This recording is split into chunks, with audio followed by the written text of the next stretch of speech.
population di sini yaitu geriatri ataupun lansia gitu ya, manusia dengan lanjut usia. Seperti biasa adik-adik, jika kalian ada pertanyaan di tengah perkuliahan bisa langsung interupsi di tengah jalan ataupun tinggalkan pertanyaan kalian di kolom komentar untuk bisa segera kita diskusikan yang menjadi pertanyaan gitu ya. Tidak harus menunggu saya sampai selesai memberikan kuliah dan membuka sesi tanya jawab, itu nggak harus kayak gitu ya. Feel free to interrupt gitu, oke?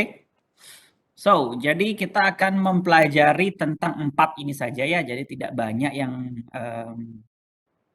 kita bahas pada pertemuan hari ini, yaitu tentang sedikit introduction terkait dengan populasi yang khusus ini, yaitu manula ini. Kemudian apa saja sih kira-kira yang menjadi tantangan daripada farmakoterapi untuk memanajemen mereka dengan geriatri ini. Kemudian apa saja sih kira-kira permasalahan penggunaan obat yang paling sering dijumpai selama menangani pasien-pasien dengan geriatri. Yang terakhir adalah bagaimana peran seorang apoteker di bidang klinis ya, PharmClean, untuk memberikan pelayanan khususnya obat di sini kepada geriatri untuk tetap aman menjalankan terapinya dalam jangka waktu yang panjang ya, di pharmaceutical care in geriatri. Jadi saya akan mulai dari introduction dulu, memberikan definisi dulu. Kalau kita berbicara ilmu geriatri, ini ada ilmu khususnya adik-adik, ada spesialis khususnya gitu ya. Jadi kalau misalkan di ilmu kedokteran itu ada subspesialis namanya konsultannya ya, salah satunya adalah geriatri. Jadi misalkan ada penyakit dalam, subspesialis ataupun konsultan geriatri gitu ya. Dulu saya waktu S2, saya punya pembimbing Prof. Tuti ya, Profesor Tuti Kuswardani, itu beliau juga adalah spesialis penyakit dalam dengan konsentrasi khusus geriatri. Karena waktu saya tesis dulu S2 itu saya memang mengambil topik bagaimana memanajemen diabetes untuk pasien-pasien geriatrik. Apa yang menjadi permasalahan yang itu lebih banyak saya jumpai sehingga beliau adalah salah satu pembimbing saya dulu waktu S2 ya. Nah, jadi ilmu geriatri tersebut cukup kompleks adik-adik karena memang ada banyak sekali parameter yang harus kita perhatikan. Tidak bisa kita menyamakan mereka dengan populasi-populasi pasien yang lainnya, apalagi yang adults ya, sangat berbeda banget. Jadi kalau dari konteks ilmu geriatri sendiri, ini salah satu dari cabang ilmu kedokteran tuh yang menitik beratkan ataupun yang lebih concern kepada prevention, mencegah, mendiagnosis, pengobatan, pelayanan kesehatan pada usia lanjut atau pada pasien-pasien dengan usia lanjut gitu ya. Nah, kalau di Indonesia sendiri, undang-undangnya itu memberikan kategori, bukan undang-undang ya, Permenkes itu memberikan definisi bahwa kapan pasien dikatakan geriatri, ketika dia berusia 65 tahun atau lebih tua dari 65 tahun gitu ya, cut off-nya 65 tahun. Jadi populasi-populasi 65 tahun ke atas ini yang sebenarnya dititik beratkan ya, mulai dari bagaimana mencegah, daripada risiko komplikasi. Kalau dari segi penyakit sudah pasti akan muncul geriatri ya, jarang geriatri tersebut memang tidak memiliki problem fisiologis, anatomis, jarang, pasti ada gitu loh. Nah, kita mencegah progresivitas daripada penyakit-penyakit khususnya metabolic syndrome yang terjadi pada pasien. Kemudian, bagaimana mendiagnosis dengan tepat karena kadang-kadang pasien dengan geriatri sering banget dijumpai misdiagnos gitu. Misdiagnosis dalam tanda kutip, salah diagnosis. Contoh sederhananya adalah ketika memang geriatri tersebut ingin melakukan pemeriksaan ginjal dengan serum kreatinin gitu ya. Serum kreatinin kan menggunakan acuan massa otot, sedangkan pada populasi geriatri massa otot sudah habis sehingga kreatinin yang rendah di urin tersebut eh, apa namanya? Terbaca ataupun terinterpretasikan sebagai sesuatu hal yang tidak ada problem di ginjalnya, padahal bukan seperti itu ya. Justru validitas daripada pemeriksaan ginjal dengan serum kreatinin pada geriatri itu cukup tidak sensitif sehingga memang benar-benar harus diperhatikan diagnosisnya gitu loh. Jadi mulai dari prevention, diagnosis ini juga merupakan hal yang harus di-concernkan karena banyak sekali ada multi interpretasi gitu ya, yang membuat dokter pun juga harus memiliki subspesialisnya untuk dapat memastikan, oh bahwa pasien ini benar diabetes, dia itu benar mengalami gangguan fungsi ginjal gitu ya, dia benar mengalami gangguan fungsi kardio dan vaskularnya, nah gitu-gitu ya. Kadang-kadang pada geriatri tersebut ketika tekanan darahnya di atas 120 ya, misalkan 130, 125, itu kalau pada adults dianggap sebagai hipertensi. Atau kalau 140 ke atas dikatakan sudah stage 1. Tapi pada geriatri tidak ya. Tekanan darah 130, 140 pada geriatri itu masih relatif sangat baik tekanan darahnya gitu loh. Jadi dia sebenarnya tekanan darah segitu pada geriatri itu cukup baik, cukup bisa membuat kualitas hidupnya lebih baik gitu loh ya. Justru tidak sama dengan mereka dengan adult, sehingga diagnosis di sini juga sebenarnya benar-benar sangat poin kritis ataupun sangat kritikal di sini dokter-dokter itu ya. Pengobatan sudah pasti ya, penurunan fungsi fisiologis akan mempengaruhi kadar farmakokinetik, farmakodinamik obat sehingga dia pasti akan menyimpang dari profil kinetika obat sesuai dengan orang adult atau orang normal pada umumnya. Sehingga kita expertnya di sini nih. Bagaimana memonitoring terapi daripada obat pada pasien geriatri, seperti apa peran kita dalam merekomendasikan terapi gitu-gitu ya. Dan juga untuk bisa mencegah terjadinya adverse drug reaction. Mereka rentan sekali adik-adik. Geriatri ini terserang efek samping obat gitu ya, walaupun secara kalian berpraktek nanti sangat jarang misalkan ditemukannya efek samping dari metformin, tetapi pada geriatri penggunaan metformin bisa jadi dia akan menimbulkan efek samping yang cukup signifikan seperti gastrointestinal discomfort, asidosis laktat gitu ya, yang pada manusia ataupun subjek yang lebih muda dari 65 tahun itu sangat jarang sekali muncul penggunaan obat nah seperti itu ya. Sering banget saya ketemu jadi problem-problem seperti itu. Termasuk juga dengan health service-nya. Pelayanan kesehatan di sini yang dimaksud adalah kita harus memberikan pelayanan kesehatan ekstra seperti telemedicine, home care service gitu ya. Kemudian juga bisa dilakukan monitoring terapi melalui telemedicine secara berkala. Kemudian reminder untuk melakukan screening gitu ya. Kalau misalkan geriatri ini dengan minim komorbiditas, penyakit yang diterima masih ringan karena waktu mudanya dia lifestyle yang sangat baik gitu, tetap aja kita akan memberikan rekomendasi untuk screening melalui pengingatan reminder oleh tim kesehatan melalui pelayanan kesehatan khusus gitu ya. Nah, jadi ilmu geriatri ini mencakup semua ini ya, prevention, diagnosis, treatment atau kuratif, pengobatan dan juga healthcare system. Itu khusus. Jadi sebenarnya kalau adik-adik nanti bertugas di stase geriatri itu akan lebih concern, lebih hati-hati lagi dalam memilih obat, menentukan dosis, frekuensi, memonitoring potensi adverse drug reaction akan lebih intens dan lebih berbahaya, lebih berhati-hati gitu ya. Monitoring pun akan dilakukannya lebih sering dan lebih ketat.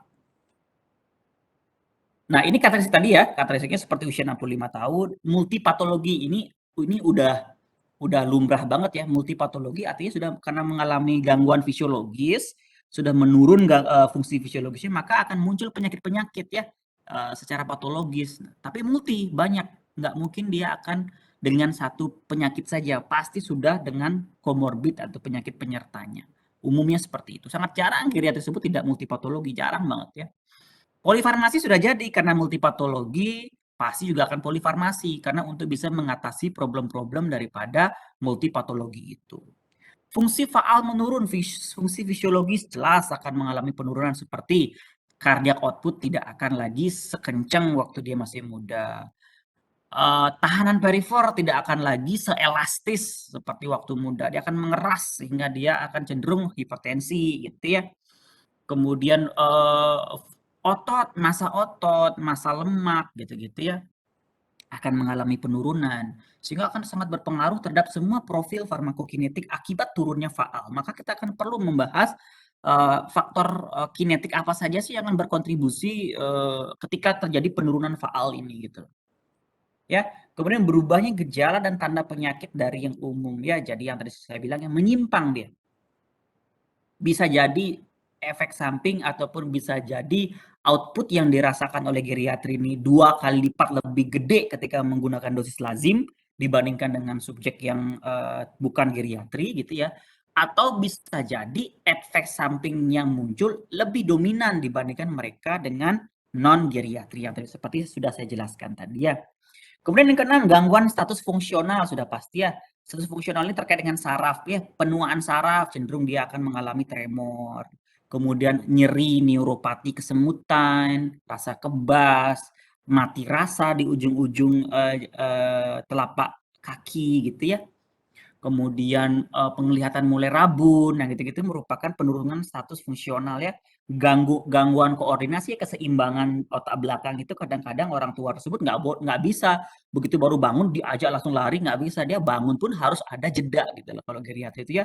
Dari dia bangun, kalau misalkan adik-adik di sini masih punya nenek, kakek gitu ya, kalau misalkan bangun pagi atau bangun dari tidur itu jangan langsung disuruh beraktivitas, tapi jangan berdiri dulu gitu ya, sadar, buka mata, duduk dulu 5 menit, kemudian baru akan berusaha bangun, tapi jangan kenceng-kenceng ya, jangan cepat-cepat karena dia akan mengalami gangguan keseimbangan ya.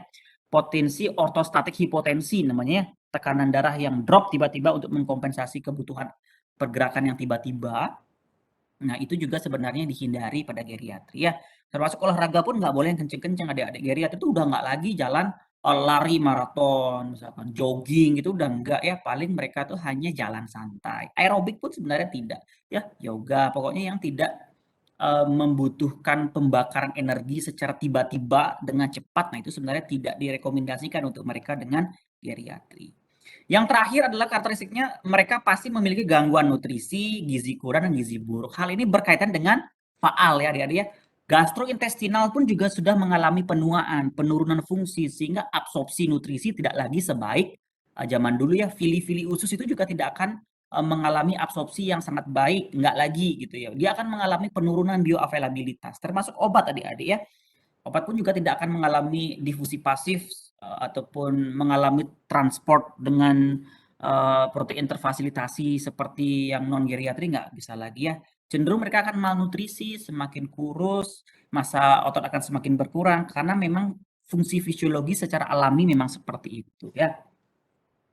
Ini 7 karakteristik yang paling sering kita temui oleh pasien geriatri sehingga untuk melakukan, manajemen nanti ya farm care atau pharmaceutical care juga akan menyesuaikan dengan karakteristik-karakteristik yang ada di 7 ini ya dalam slide ini. Nah, kemudian tentu ada challenge adik-adik ataupun ada tantangan. Jadi adik-adik di sini kan sudah akan mengerjakan PKM ya. Nah, jadi misalkan kalau mengerjakan PKM gagasan tertulis, mengerjakan gagasan futuristik konstruktif yang misalkan masih ada kaitannya dengan farmasi, ini salah satu ide yang cukup bisa kita kembangkan gitu ya, karena tantangan kita sebagai seorang apoteker untuk bisa menghadapi pasien geriatri ini cukup banyak ya.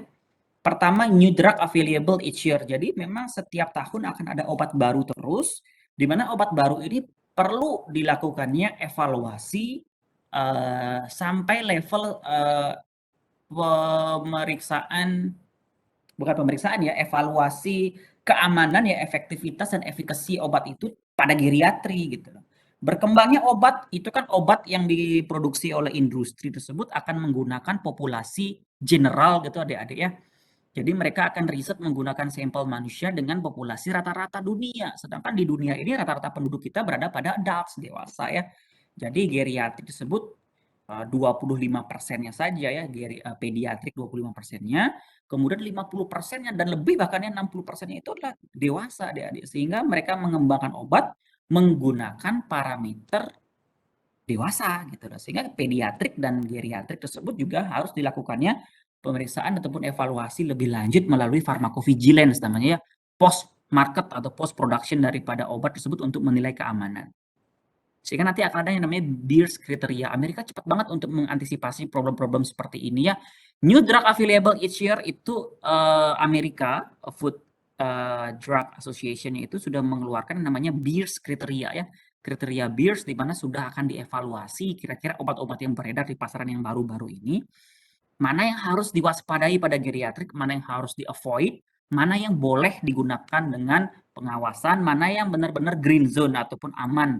Nah, itu sudah ada plotnya. Namanya Beers kriteria, BEERS Beers kriteria, coba nanti cari.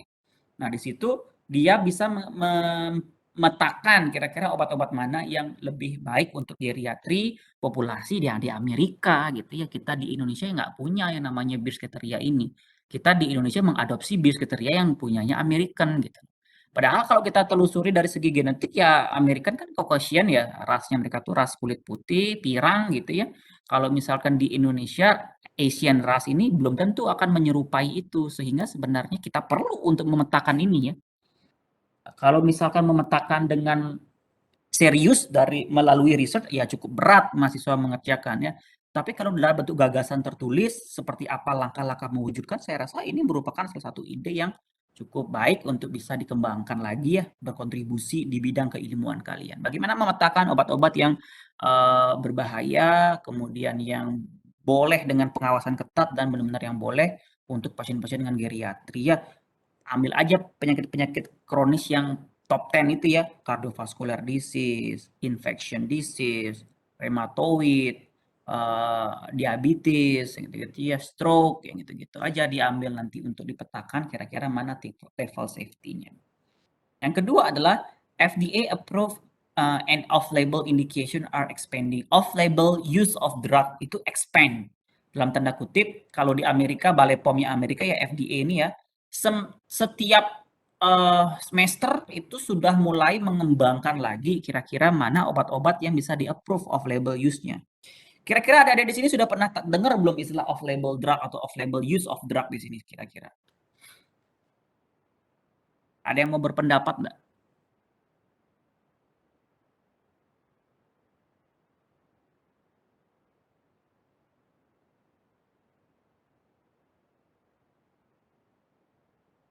Belum pernah sama sekali mendengar off-label use of drug? Tahun 20 ini udah semester berapa ya jadinya ya kalian ya? Semester 3 ya? Pak, Iya, semester 3. Ya, silakan Adik. Pak, saya izin berpendapat. Oke. Perkenalkan, saya Tresia, NIM.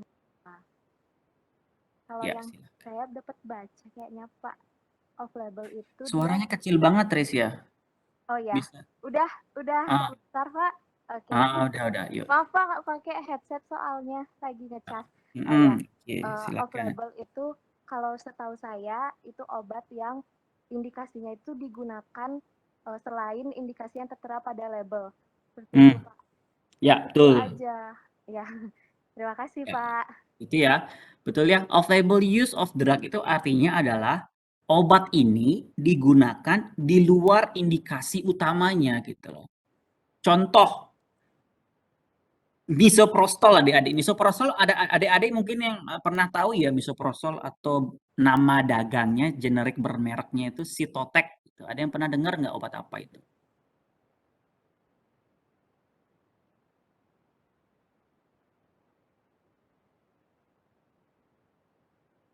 Sitotek masa nggak tahu? Oh zaman saya Sitotek itu merupakan obat yang benar-benar populer di kalangan anak-anak muda ya. Kalian ini kuper banget. Ada yang tahu Sitotek nggak? Nggak usah malu-malu deh, yuk. Sitotek atau misoprostol? Izin menjawab Pak. Ya, silakan Armida. Barusan saya googling itu ternyata obat itu tuh untuk penggugur kandungan ya Pak. Oh, Sitotek, misoprostol tuh untuk menggugurkan kandungan nih zaman saya dulu nih top populer ya. Karena memang anak-anak yang hamil di luar nikah itu ya itu shortcut mereka untuk membuang ataupun mengaborsi gitu ya. Tetapi adik-adik kalau kita melihat indikasi utama dari misoprostol atau Sitotek itu adalah obat mah adik-adik. Ya, dia itu merupakan analog prostaglandin COX-1 ya. Prostaglandin PDE 2 namanya ya. Itu kalau misalkan diagonis, lambung itu akan meningkatkan tahanan ininya dia. Apa namanya tuh? Faktor defensif, meningkatkan mukus gitu ya. Kemudian mempertahankan lambung itu agar lapisannya tebal sehingga dia tidak mengalami gastritis erosif, tidak mengalami penggerusan ataupun luka oleh asam lambung gitu ya. Nah, cuman FDA sudah meng-approve off-label use-nya. Off-label itu adalah side effect-nya gitu loh. Jadi ada efek samping atau ada reseptor yang terpengaruh akibat agonis prostaglandin dari siklooksigenase 1 itu, yaitu apa? Kontraksi uterus yang hebat gitu loh. Nah, sehingga misoprostol pada ibu hamil itu adalah contraindicated. Kalau pada dokter-dokter obgyn menggunakan misoprostol ini untuk mengeluarkan secara alamiah janin yang memang sudah tidak berkembang gitu ya. Jadi kalau zaman dulu itu kuret itu merupakan masih mahal gitu ya. Jadi ibu bidan atau gitu itu masih distimulasi aja keluar secara alamiah dengan meningkatkan kontraksi uterus menggunakan obat misoprostol ini. Misoprostol ini dulu merek dagangnya Sitotek, terkenal banget ya di anak-anak tahun 80 90-an itu ya. Nah, itu namanya off label salah satunya ya, digunakan side effect-nya ataupun efek yang lain, efek daripada pengaruh reseptor yang lain, tapi sebenarnya itu bukan indikasi utamanya. Sitotek ataupun misoprostol itu dirilis pertama untuk agonis prostaglandin, untuk agen protektif agar lambung itu tidak luka gitu loh. Sehingga sekarang Sitotek diawasi ataupun sudah discontinue mungkin ya, tidak dijual secara bebas lagi. Nah, itu adalah salah satu off label use of drug. Jadi memang ada obat-obat yang berkembang terus yang dulunya dipakai untuk tujuan A tetapi memiliki efek samping ataupun memiliki efek yang sama untuk another outcome gitu ya, luaran terapi yang lain.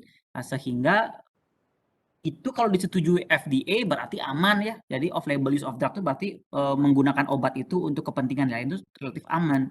Banyak ada off label use of drug yang memang tidak di-approve oleh FDA ya. Contoh lagi metformin, yang kita tahu kan metformin adalah obat untuk menurunkan kadar gula dalam darah. Tetapi metformin juga memiliki reseptor yang sangat baik untuk meningkatkan sensitivitas sel ovarium adik-adik, sehingga pada mereka dengan polycystic ovary syndrome ya, jadi di sel telurnya itu, di ovariumnya itu banyak sekali ada kista, itu bisa dihancurkan kistanya dengan metformin adik-adik, atau bisa dibuat sensitif sehingga kista itu akan meluruh sendiri gitu loh. Ketika sel telur itu ketika sel telur itu meluruh gitu ataupun sensitif terhadap uh, hormon gitu loh. Tapi sebenarnya kan metformin mekanisme kerjanya adalah meningkatkan sensitivitas sel terhadap insulin gitu. Nah, tapi kalau pada konteks PCOS, nggak cuma insulin, tetapi hormon-hormon yang lain seperti luteinizing hormone, kemudian follicular stimulating hormone, kemudian ada gonadotropin releasing hormone, kemudian ada estrogen, progesteron itu akan lebih sensitif ovarium tersebut merespon itu dengan adanya metformin.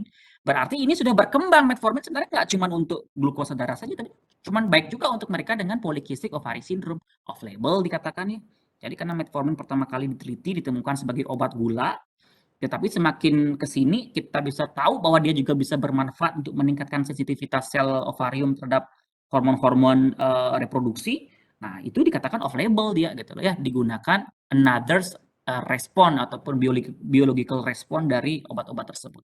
Dan masih banyak lagi expanding daripada off label use ini yang dikhawatirkan terjadi pada geriatri adik-adik.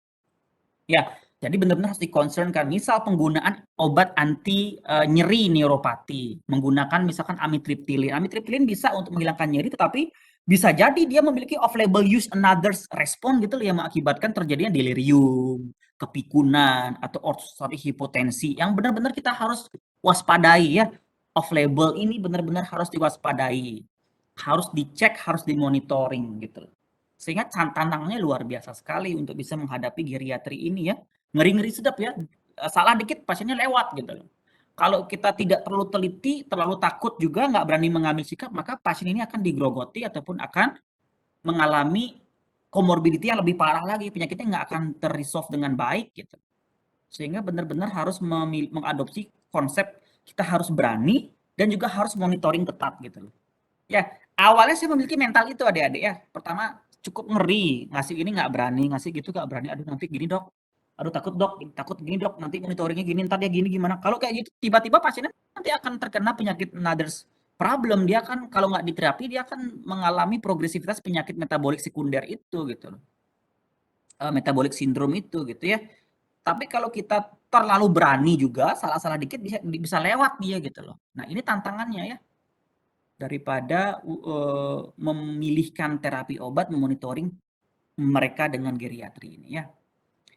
Ini nomor 3 juga, advance understanding of drug-drug interaction. Sudah kita bahas juga ya pada pertemuan sebelumnya. Jadi advance understanding sampai level kinetik kita harus ketahui ya. bahwa mungkin ada interaksi drug and drug pada fase absorpsi, distribusi, metabolisme, ekskresi, apa saja yang terpengaruh, jangan-jangan ada farmakodinamik yang juga akan mengakibatkan adanya efek agonis, antagonis, yang gitu-gitu ya. Nah, advanced understanding of drug-drug interaction ini ilmunya apoteker yang punya adik-adik.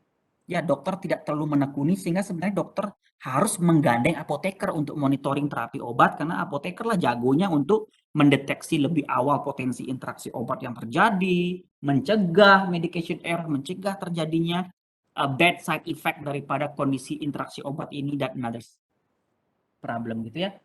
Sehingga sebenarnya apoteker harus harus siap dan nggak kaleng-kaleng gitu loh kalau boleh saya bilang ya. Tantangan juga tuh adik-adik. Kemudian nomor 4 lah increasing popularity of nutraceutical. Nah, sekarang kita tahu ya, apalagi di zaman pandemi seperti ini ya, berkembang ya nutraceutical itu dalam tanda kutip adalah suplemen untuk mensupport kesehatan.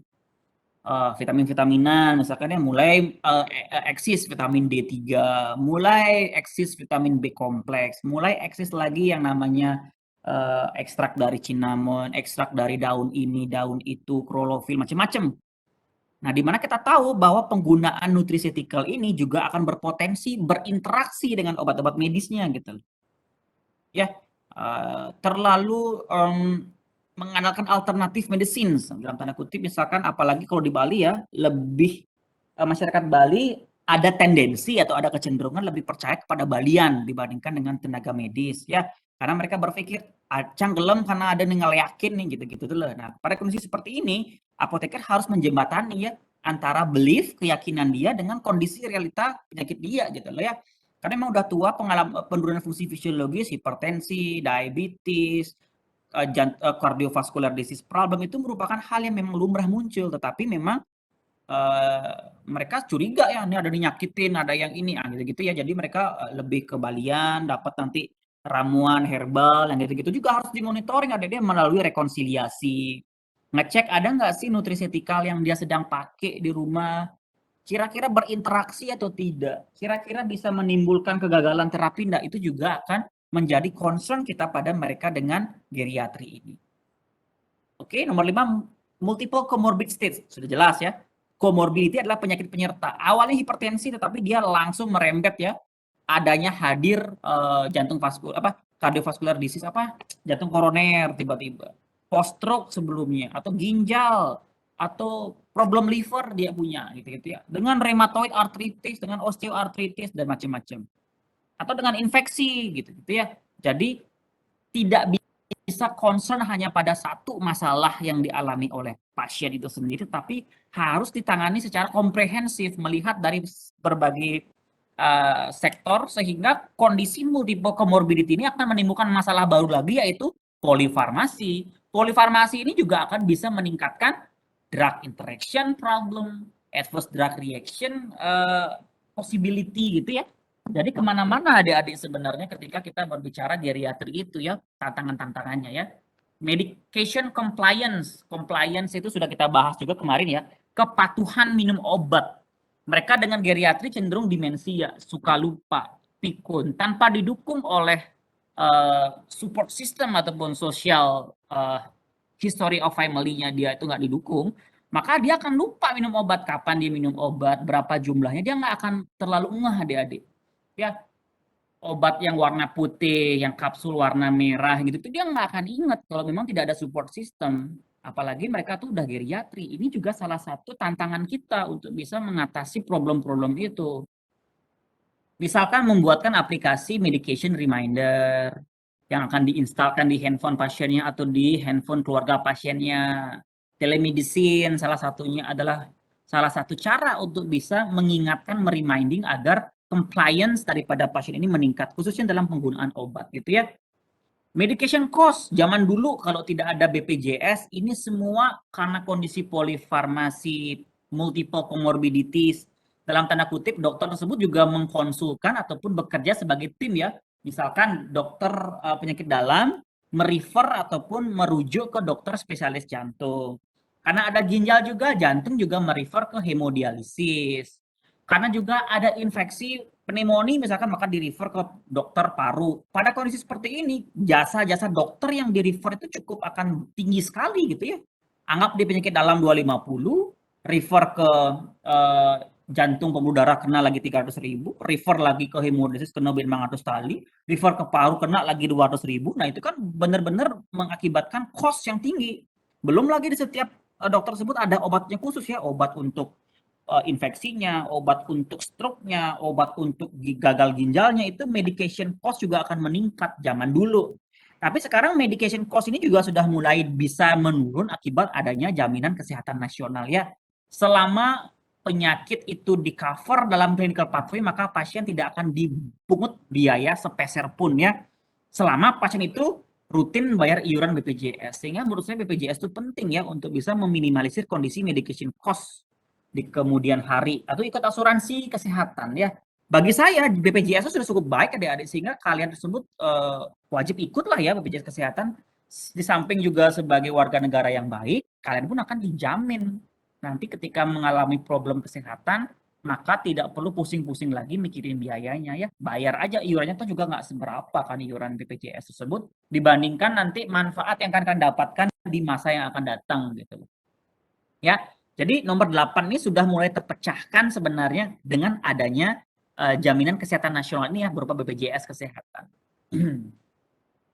Lanjut, ini efek of aging fisiologi on drug therapy ini berkaitan dengan seperti apa sih efek penuaan fisiologis tadi ya. Fungsi faal yang menurun tersebut juga akan berimpact terhadap profil kinetik dan dinamik, itu yang menjadi problem nomor 9 yang menjadi tantangan ya. Nah, seperti apa effect of aging fisiologi ini akan kita bahas lebih dalam lagi pada konteks geriatri ini ya. Kita akan coba masuk ke farmakokinetik ya. Ini udah sering banget saya jelasin sama adik-adik di angkatan 2020 ini ya. Dibandingkan dengan kakak tingkat kalian, saya itu lebih sering berbicara ini di kelas 2020-2019 ini ya. Karena ini sudah masuk ke mata kuliah wajib. Kalau dulu mata kuliah pilihan hanya beberapa mahasiswa yang memang mengambil peminatan klinik saja yang lebih dalam memahami kondisi ini gitu ya. Tapi di kalian ini sudah cukup mulai improve, sehingga ini sering banget saya bicara di kelasnya.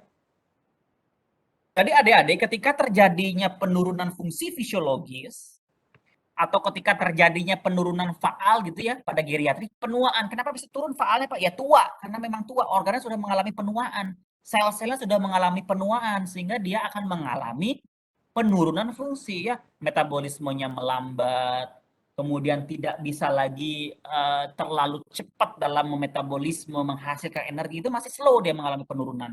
Contoh, obat yang akan berimpact pada farmakokinetik di absorpsi adalah terjadinya peningkatan pH lambung. Kenapa pH lambung itu meningkat? Karena sudah terjadinya kejenuhan sel parietal untuk memproduksi asam lambung. Penuaan nih, sel parietal di lambung itu sudah mengalami penuaan, sehingga dia tidak lagi bisa memompakan HCl dengan masif, tidak bisa mengeluarkan HCl dengan lebih banyak lagi, sehingga dia hanya mengeluarkan HCl seadanya saja, yang mengakibatkan pH lambung tidak lagi se ekstrim waktu muda gitu loh. Ya, pH lambung waktu muda itu kan di antara 1 sampai 3 ya, pH-nya sangat asam. Mau bakteri apapun yang masuk ya, yang dalam tanda kutip itu tidak tahan asam, akan mati di situ. Ada enzim-enzim pendegradasi, sehingga kalau makan makanan yang nggak higienis itu sebenarnya masih aman kita. Kenapa? Karena asam lambung yang sangat asam pH-nya, ada enzim-enzim pencernaan yang sangat destruktif, merusak sekali. Sehingga nggak akan ada bakteri yang tahan sebenarnya di lambung. Jadi kalau misalkan kalian makan-makan waktu muda ya, kayak zaman umur-umur sekarang nih ya, makan makanan yang dalam tanda kutip tidak higienis gitu, sebenarnya masih masih kuat-kuat aja lambung kan, nggak selalu diare kan, kecuali memang kalau lagi drop kondisinya gitu kan. Jadi tidak mudah terserang diare, apalagi kalau kita belanja di restoran sekalipun ya, itu potensi ada bakteri di piringnya, di sendoknya. Toh kalian jarang banget mengalami sakit perut karena diare, kan jarang kan ya, karena memang lambung ini sangat baik kondisinya. Tapi pada geriatri udah nggak bisa lagi ya. Mereka mengalami penurunan fungsi fisiologis, kondisi keasaman lambung itu sudah tidak sebaik waktu dia masih muda gitu ya. Terjadi penurunan blood flow, jadi aliran darah di saluran cerna itu sudah mengalami penurunan, sehingga apa yang terjadi? Absorpsi daripada nutrisi, absorpsi daripada obat juga mengalami penurunan.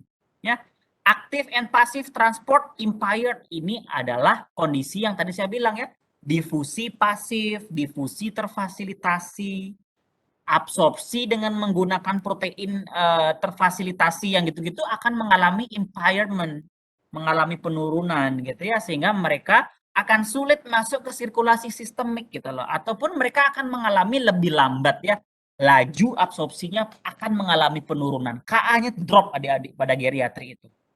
Sehingga rate of absorption may be delayed. Nah, ini yang tadi saya bilang ya, Ka-nya, laju absorpsi obat akan turun pada geriatri, hati-hati ya.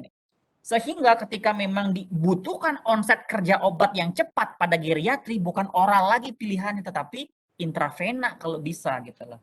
Karena dia akan mengalami delay peak concentration, sehingga lower peak concentration terjadi, waktu untuk mencapai onset akan lebih panjang. Kalau misalkan pada kalian minum paracetamol 500 mg dalam 30 menit sudah akan merasakan adanya perubahan itu ya, mengalami sakit kepala yang lebih baik, tapi pada geriatri 2 jam belum tentu akan merespon paracetamol ini gitu loh.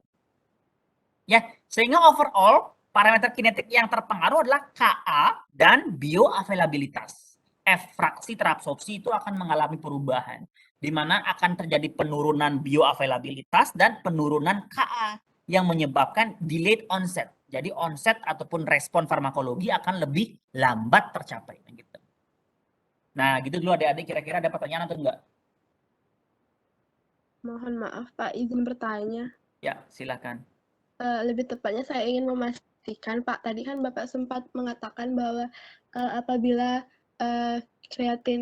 kreatinin kinasenya itu ataupun kreatinin clearance-nya itu lebih tinggi, di mana massa ototnya itu lebih sedikit, itu bukan berarti dia mengalami gagal ginjal, begitu kan Pak? Nggih. Ya, betul. Pertanyaan saya, kemudian parameter untuk mengetahui apakah dia mengalami gagal ginjal itu apakah dapat hanya melalui BUN saja jadinya Pak, atau melalui parameter lain lagi? Oke, good questions. Betul, siapa manggilnya? Anak Agung istri siapa sih? Gois Pak. Gong Is ya. Jadi Gong Is, betul. Kalau ngomongin fungsi ginjal, kreatinin itu kan sebenarnya adalah pemeriksaan untuk bisa memproyeksikan GFR namanya, glomerular filtration rate. Di mana ini baru akan bisa dilakukan ketika pasien ini tidak memiliki massa otot berlebih, bukan geriatri, bukan ibu hamil gitu ya.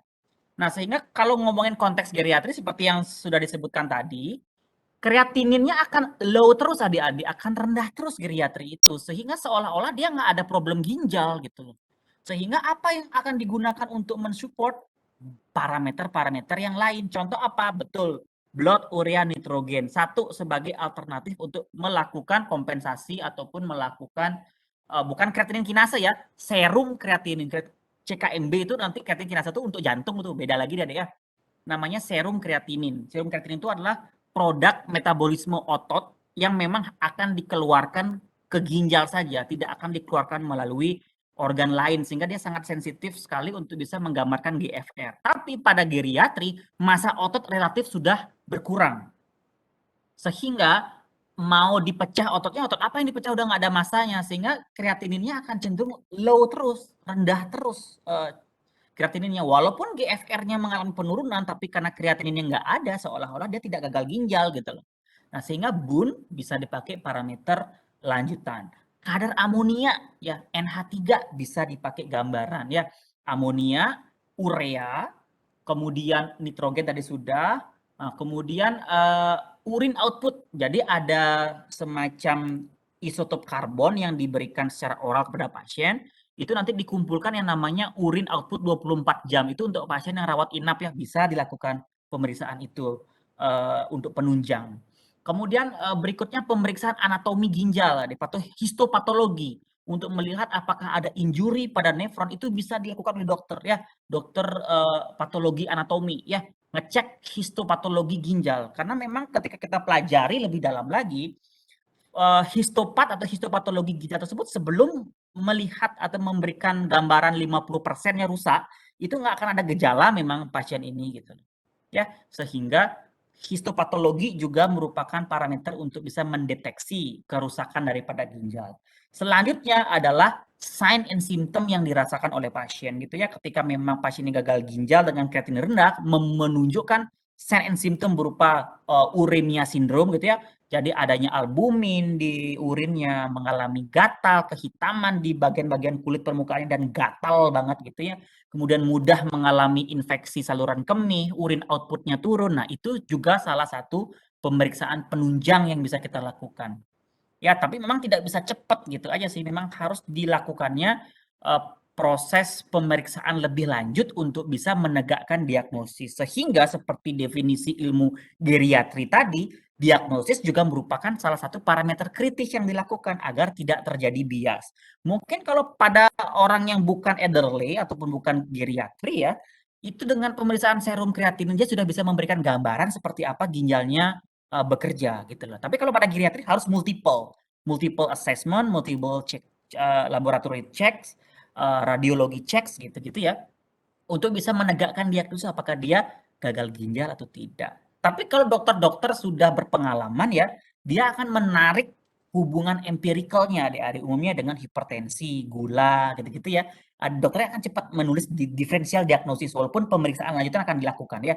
Jadi dokter tuh akan sangat lebih tahu ketika ada komorbid yang khas pada gagal ginjal, kemudian nggak ngelihat serum kreatinin mereka ya, dengan tensi yang gitu-gitu ya, dengan past medical history pasien ini dokter udah tahu gitu loh. Nah, dokter-dokter yang senior yang sudah memiliki jam terbang tinggi itu lebih sensitif.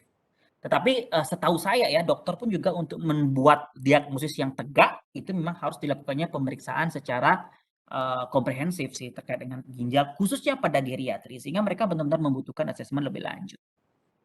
Gitu kurang lebih ya untuk gambarannya bagaimana mengasesmen gagal ginjal pada pasien dengan geriatri ini. Terima kasih, Pak. Dan masih banyak lagi problem-problem, belum lagi jantungnya nanti. Kompleks ini adik-adik. Kalau ngomongin geriatri, kalau di Sanglah itu ada bangsalnya khusus ya.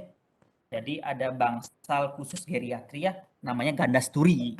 Kalau di Sanglah tuh ada khusus bangsal Gandasturi melakukan perawatan khusus untuk mereka dengan geriatri ya, sehingga dokternya khusus, apotekernya khusus gitu ya. Ini kepala instalasi RS Unut, kepala instalasi farmasi ya, Pak Gusmaha yang Maharjana itu kan dulu beliau 5 tahun juga di Gandasturi ya. Beliau apoteker klinis Famklin yang bertugas di Gandasturi. Nanti ketika PKPA ketemu sama beliau nanti. Bisa sharing sama beliau ya apa saja pengalaman-pengalaman yang beliau temukan selama mengabdi di Sanglah ya. Dulu itu tahun 2011 kayak beliau di situ ya. Sampai 2016 tuh beliau diangkat PNS di Unut. Nanti ketemu sama Pak Maha nanti ya pas PKPA umumnya sih pas di apoteker nanti. Gitu kurang lebih. Oke. Ngomongin kinetik lagi balik ya. Absorpsi mengalami problem apa? Delayed dan bioavailability is the most problem that we found in patient with geriatric ya, or elderly. Lanjut. Distribusi ya. Seperti biasa ya. Jadi ada perubahan distribusi. Kalau ngomongin distribusi kita ngomongin volume distribusi sebenarnya. Volume distribusi, rasio antara minyak dengan air, kemudian sifat fisika kimia dari obat, apakah dia memiliki tendensi lipofilik, hidrofilik, dari nilai log P-nya ya, konstanta disolusinya antara air dan lipid. Nah, itu juga akan mempengaruhi volume distribusi. Karena pada geriatri, total body water and land body mass itu turun ya. Total body water itu artinya volume cairan tendensinya turun.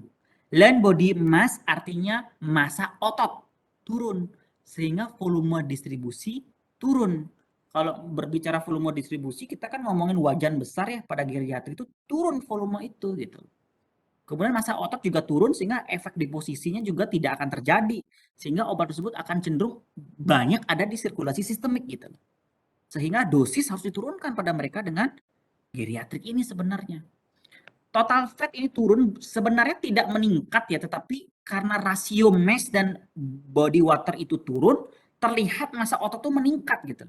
Sehingga obat-obat dengan high lipid soluble drug itu akan terakumulasi di jaringan lebih lama, ataupun dia akan terdeposisi mengendap di situ lebih lama, yang mengakibatkan T-setengahnya panjang gitu loh. Ini hati-hati pada obat-obat dengan memiliki lipophilicity index yang tinggi, indeks lipofilisitas itu tinggi, hati-hati ya. Selain dosis harus di-adjust, kita harus mempertimbangkan adanya pemanjangan atau extended T-setengah eliminasi obat itu gitu loh.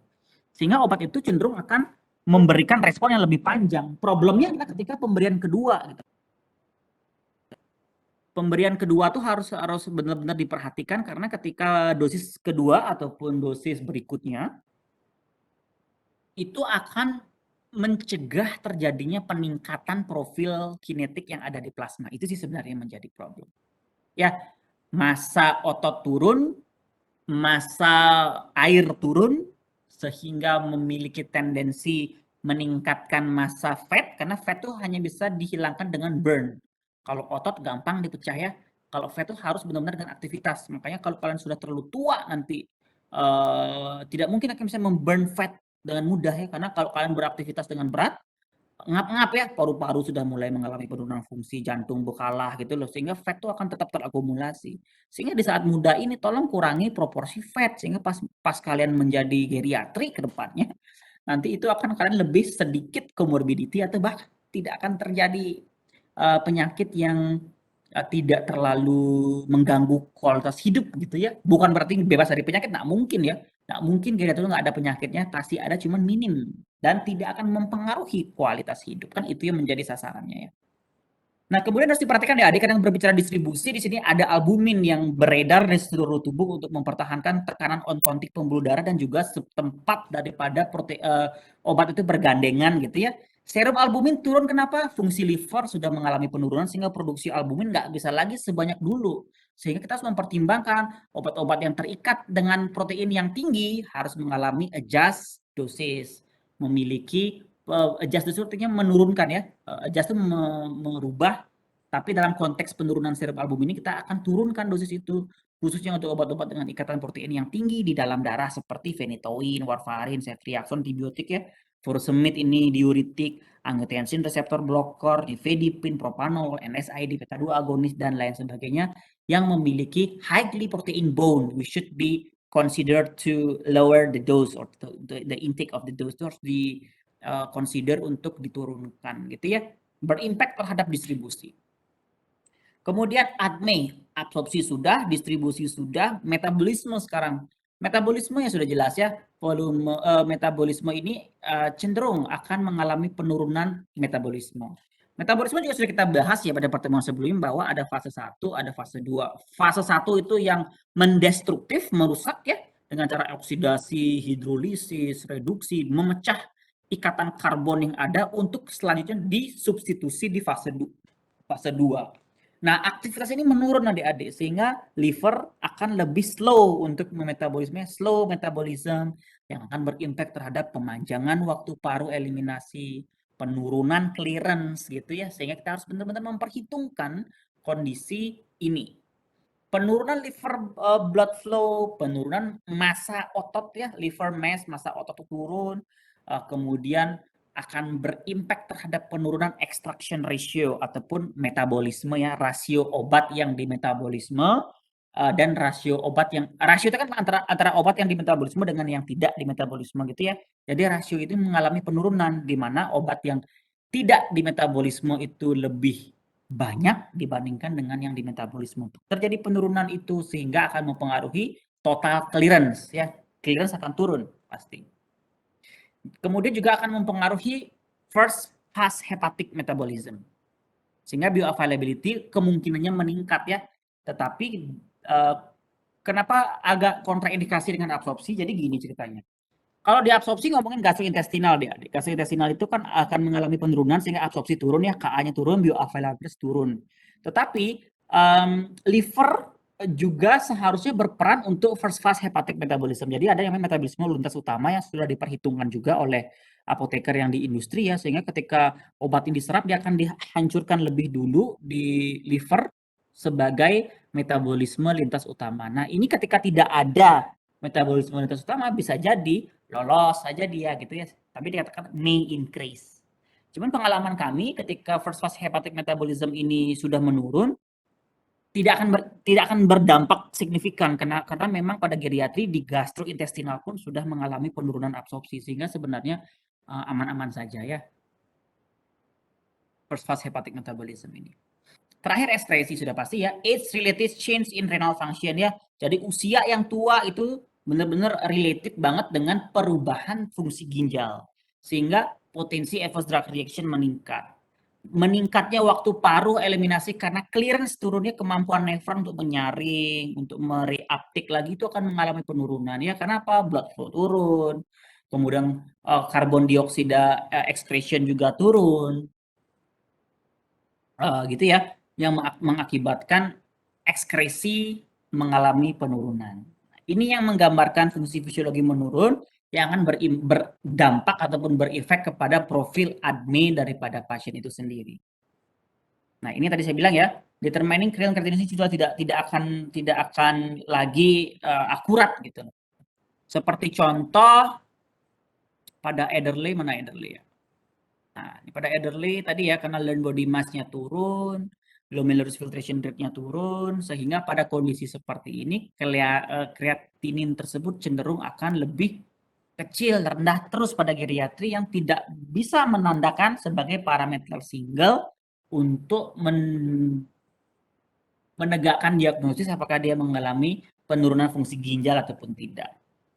Dari profil kinetik, absorpsi, distribusi, metabolisme, ekskresi sudah kita ketahui. Dari aspek dinamik juga tidak kalah berubah juga adik-adik. Karena reseptor-reseptor yang ada di seluruh jaringan di tubuh geriatri itu sudah mengalami penurunan kesensitifannya. Gitu ya.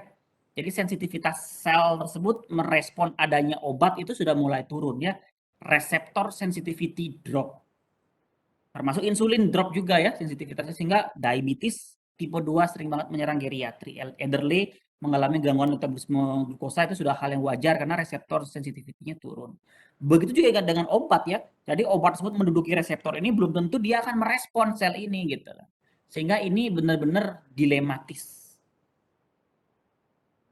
Seperti misalkan reseptor si A mengalami penurunan sensitivitas, tetapi malah ada reseptor yang seharusnya tidak bertugas, justru aktif dengan adanya obat ini gitu loh. Karena memang sudah terjadi perubahan konformasi bentuk reseptor gitu ya, sehingga sebenarnya dulunya obat ini sangat sensitif dengan reseptor yang bersangkutan, tetapi malah bisa menduduki reseptor yang lain yang sebenarnya bisa mengaktifkan respon farmakologi yang berbeda dengan indikasi obat itu sendiri. Itu sering banget terjadi.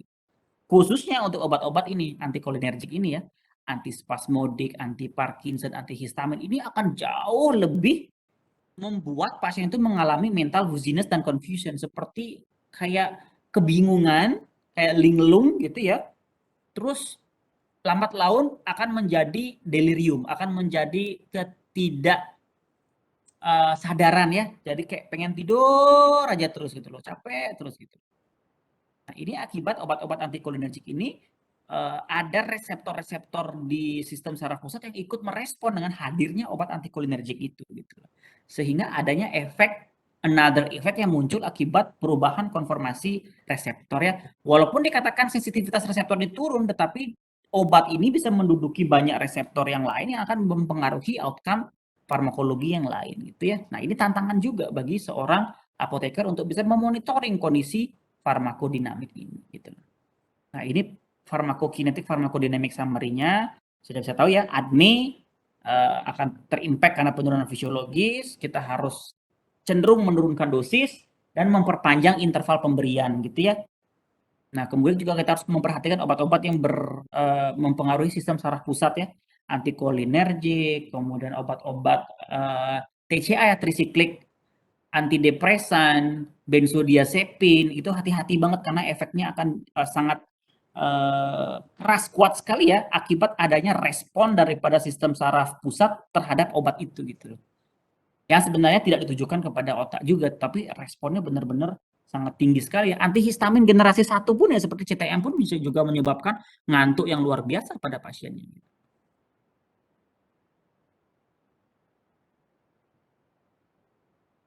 Clinical presentation atau clinical manifestation yang muncul pada geriatrik ataupun yang paling sering itu adalah sinkup gitu ya.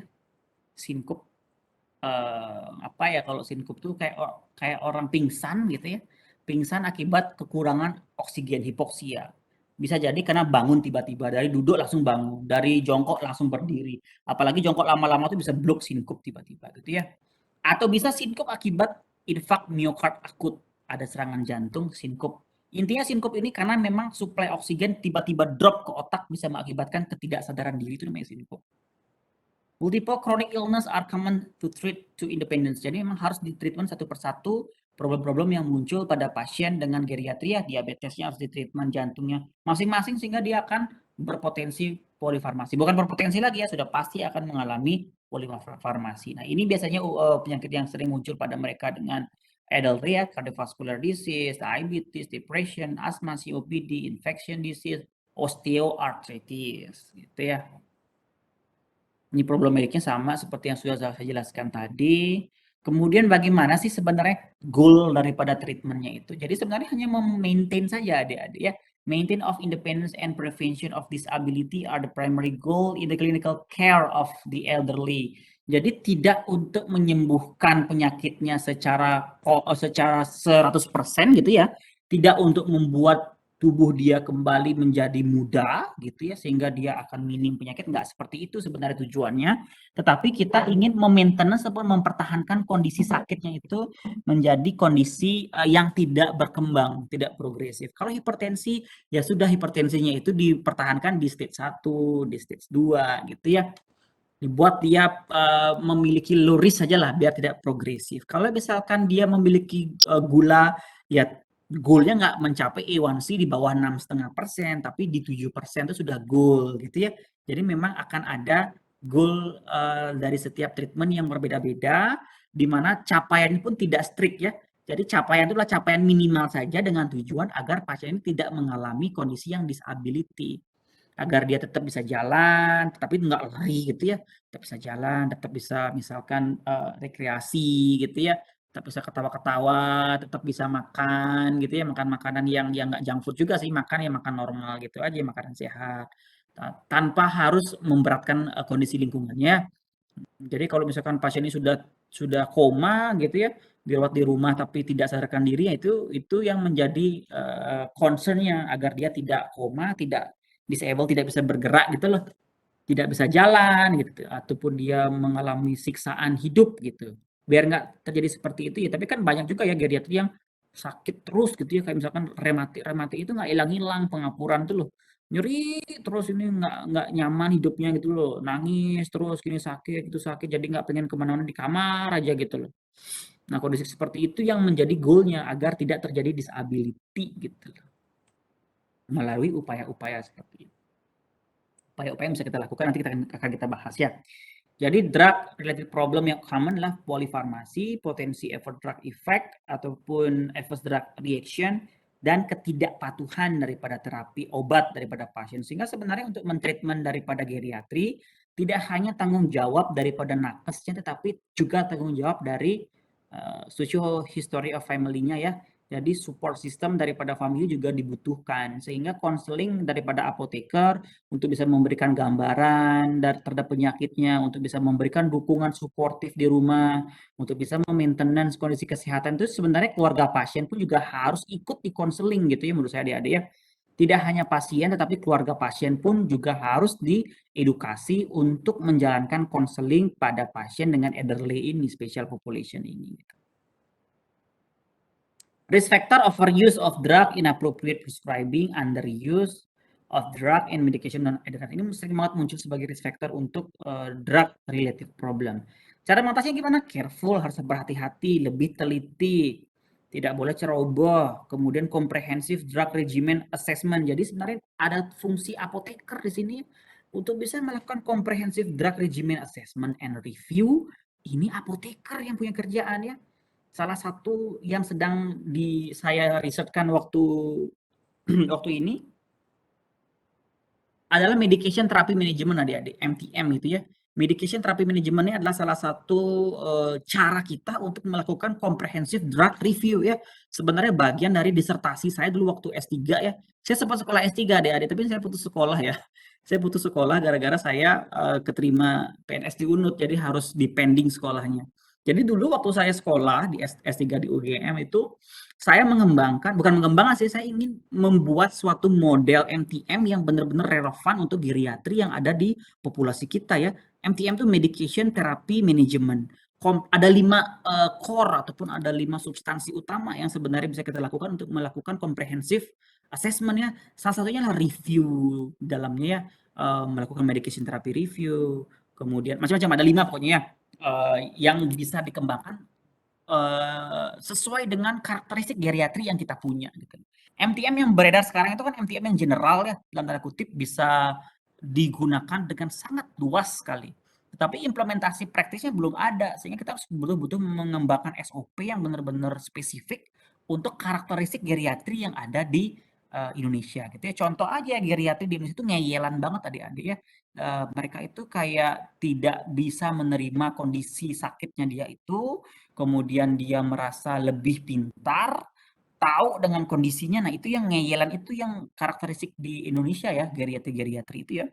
Kalau geriatri di luar negeri mungkin saja nggak kayak gitu, mungkin saja dia cukup kooperatif ya, cukup cukup mudah diedukasi, mungkin karena memang basic knowledge-nya lebih baik gitu ya. Nah, itu juga tidak terjamah ataupun belum kita jamah itu adik-adik untuk bisa membuat standar operational prosedur bagaimana melakukan medication therapy management ini melalui salah satunya comprehensive drug regimen review atau assessment. Monitoring terapi dengan ketat. Nah, ini sebenarnya tugas apoteker juga ya. Monitoring ini mencakupi efektivitas dan efek samping ya.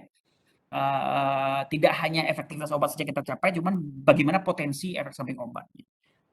Adjust dose dan terapkan Beers kriteria. Nah, sementara kita mengadopsi Beers kriteria ini dari American ya, dari asosiasi geriatrik di Amerika itu sudah di-approve FDA juga ya. Jadi dia sudah memetakan adik-adik obat-obat yang kira-kira berbahaya untuk geriatri dan harus di-avoid. Atau obat-obat yang masih dalam kategori aman digunakan pada geriatri dengan pengawasan, yang gitu-gitu ya. Sudah dipetakan oleh BIS kriteria sehingga kita sementara ini mengadopsi saja, bahkan belum tentu relevan juga dengan populasi kita, gitu ya. Nah, jadi ini salah satu daripada BIS kriteria ya, yang bisa adik-adik lihat. Coba dicek di BIS kriteria. Sudah ya. Nanti saya kasih lihat deh BIS kriteria ya. Jadi bagaimana kita melakukan manajemen ya, bagaimana kita melakukan pharmaceutical care ataupun manajemen pada geriatri. Pertama kita harus melakukan tracing, medication reconciliation ya, history taking. Ditelusuri balik adik-adik kira-kira apa saja yang sudah mereka pernah konsumsi atau sedang dikonsumsi, termasuk juga herbal dan food. Ya, makanan sehari-hari yang terintake oleh mereka itu juga harus di-assessment ya. History of taking medication, food and also nutraceutical yang lainnya, vitamin, suplemen. Adik-adik saya angkat telepon sebentar ya. Saya minta waktu 2 menit sebentar aja.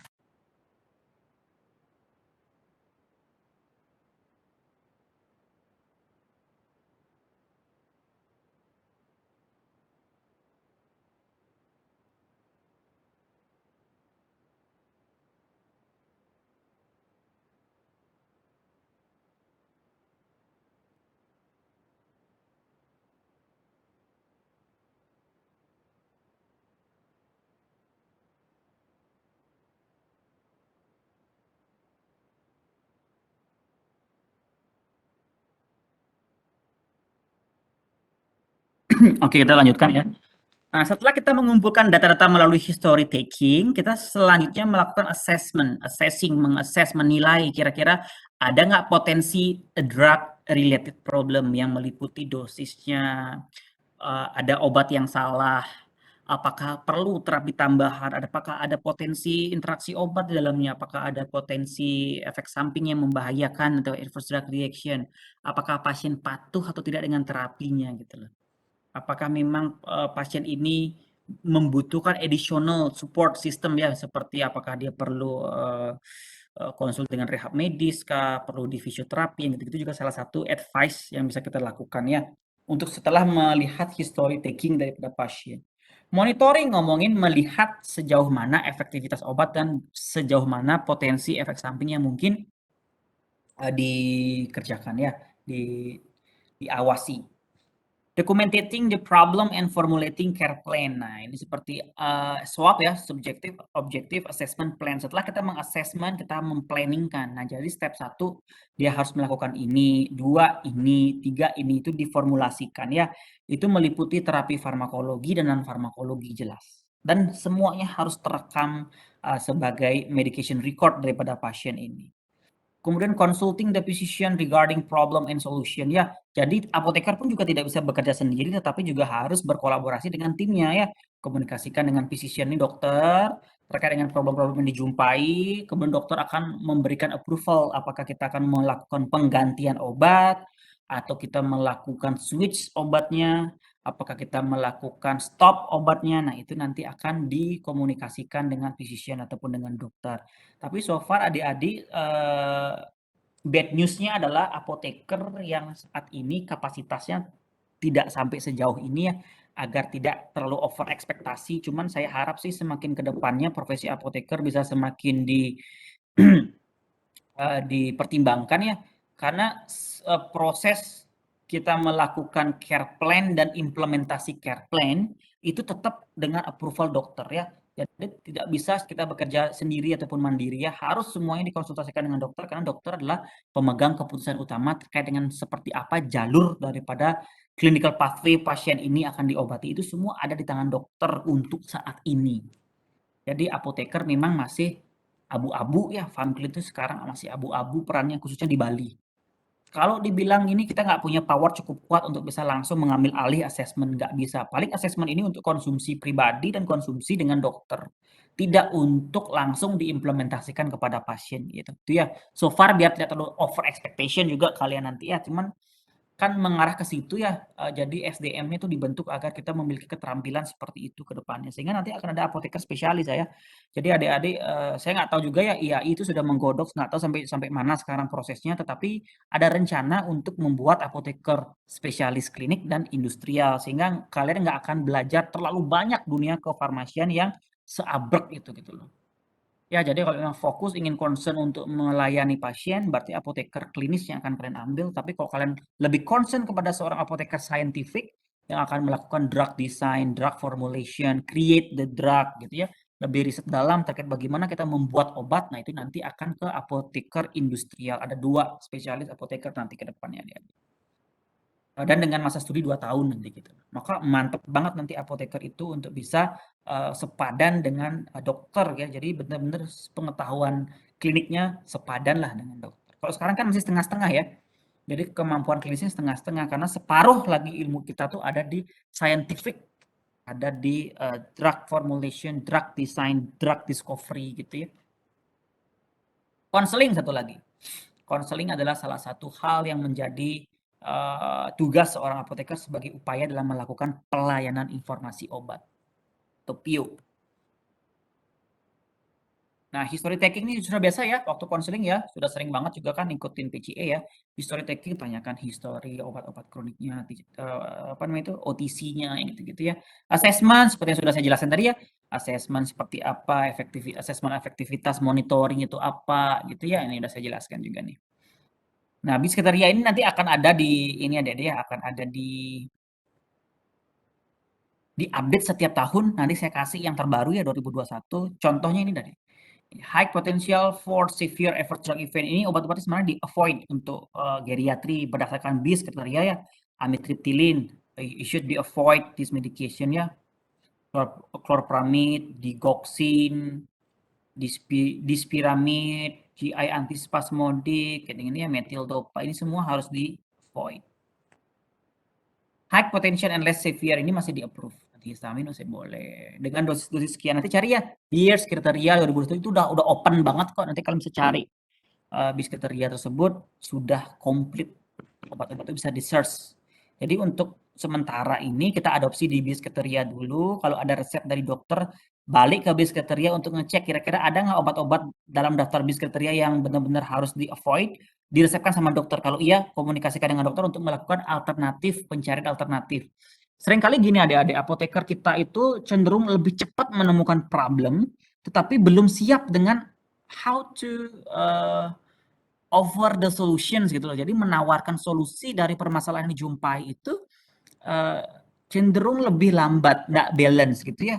Secara ideal adalah ketika kita menemukan permasalahan, kita harus berupaya dulu menemukan solusi, baru kita report kepada dokter dan menawarkan solusinya. Tapi kenyataannya adalah report itu hanya berisikan bahwa ini high potensial, we should be avoid these medications gitu aja. Tapi terus apa dong alternatif yang apoteker sarankan? Itu sering banget masih tertinggal ya. Sehingga nanti adik-adik di sini saya selalu advice untuk ketika melakukan drug assessment, tidak cukup sampai menemukan drug related problem, tetapi you should be offer the solutions. Apa sih alternatif pengganti amitriptyline yang bisa kita pakai sebagai agen anti nyeri neuropati? Misalkan kita bisa menemukan GABA ya, GABA analog seperti gabapentin, pregabalin. Cek ada nggak gabapentin, pregabalin yang di Brisketeria? Oh, ternyata ada, tetapi dalam kondisi less severe atau recommended on monitoring misalkan gitu ya, sehingga itu yang kita replace. Amitriptyline should be avoid, we can change with gabapentin misalkan gitu.